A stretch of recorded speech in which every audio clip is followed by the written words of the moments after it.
As you're aware, we've had a lease agreement with the 2nd Judicial District Department of Correctional Services in the South Annex since about 1980 or 81.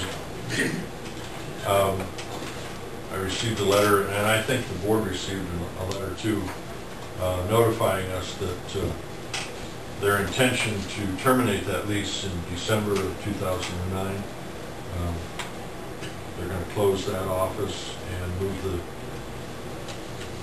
move the office operations to their main office in Fort Dodge. So there was a couple of questions. We do have an agreement with them where a couple of years ago the Board of Supervisors approved the installation of a chairlift over there on those back stairs.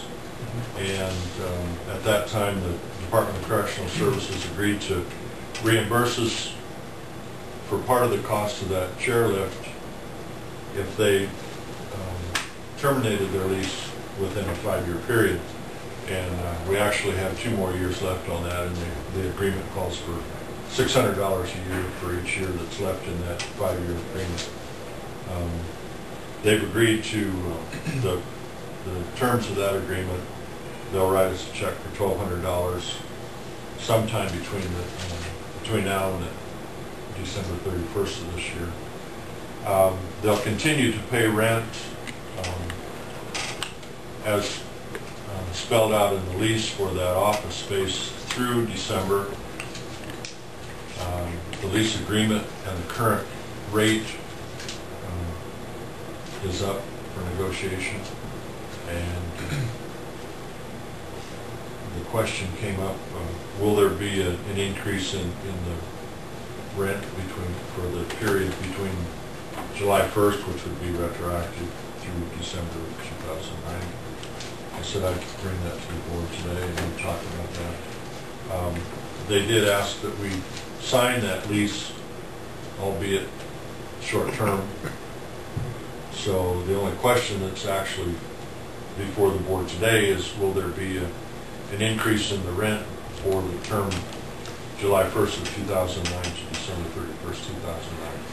The current rate's $350 a month. Are they going to actually be occupying the office, or are they going to close the office and just pay the rent?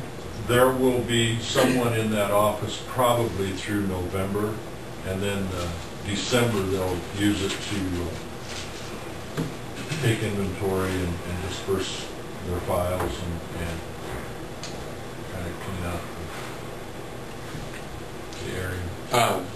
Second Judicial is one of my committees that I go through, and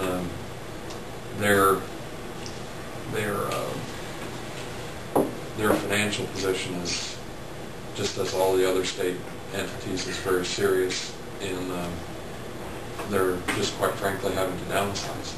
And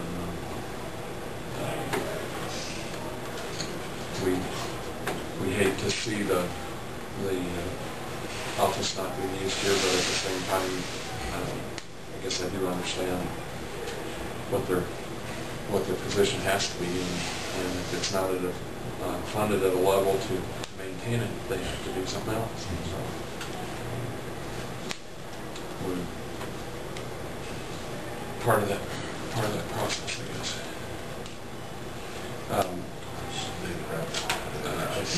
I mean, it's not worth changing for a few months period. Okay. I guess all I need then is a motion to make a motion that we leave the rent fee or rate as has been set in the past, the same rate for Second Judicial for the space they occupy in the South Annex. I'll second that. It's been moved and seconded that we authorize the chairman to sign the contract with Second Judicial for the space with the same terms that we had in the past lease. All those in favor say aye. Aye. Aye. Motion carries. There'll be an official notice of termination. The lease agreement calls for a 60-day notice. that'll come later, so that takes care of that. You want to just sign that where it says board chairman, please?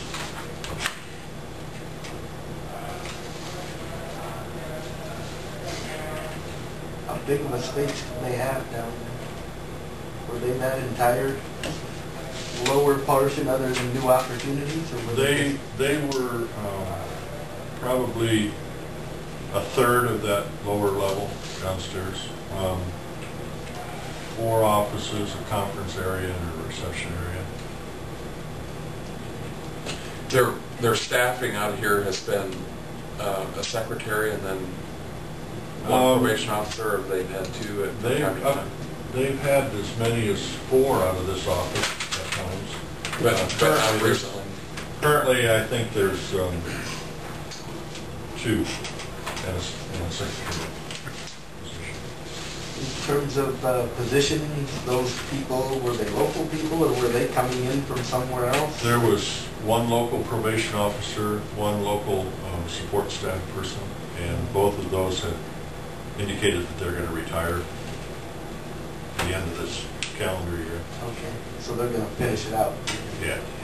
And so that made it easier for them to, instead of a transfer, if those 2 staff people were retiring, that they were. Yeah. One of the questions that came up in our conversation about this second judicial district still maintaining parole officer, probation officer in Sac County is, would there be a place in the courthouse where they could meet periodically with some of the Sac County residents that are on probation or parole? We talked about that a little bit. The district, whatever the position is, supervisor, I guess. In Carroll County, for example, they have a conference area right next to the sheriff's office. In Greene County, they have something in the jail where a meeting area where they can meet. We don't really have anything that's readily accessible like that. What about the jury room? Well, that's what we talked about, and I told the supervisor that I would suggest that to the board, that while they could probably use that during the day, it wouldn't be available for meetings at night. We don't really have any security personnel or anything like that after hours. So I think with the board's permission, we might try that for a while. Well, I mean, I guess the first thing I think of is why is it necessary? They really didn't have the security in the annex, and they obviously met with them in the evening as well. Why does it have to have security now? Well,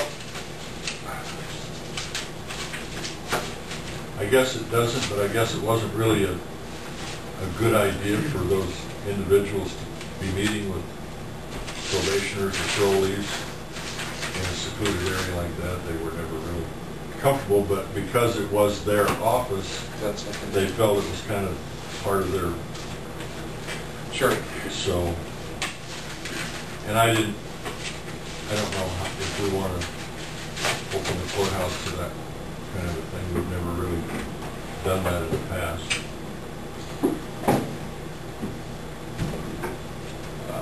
Do they have a lot of these in the evening? I mean, what about the annex? We have to open that in the evening for that? Well, I mean, at the present time. they did because it was their office. Yeah. and they had their own keys, and it was their office space they rented, and it was just that was agreed that that's where they were. Can the jury room has about the best proximity that we have to the sheriff's office.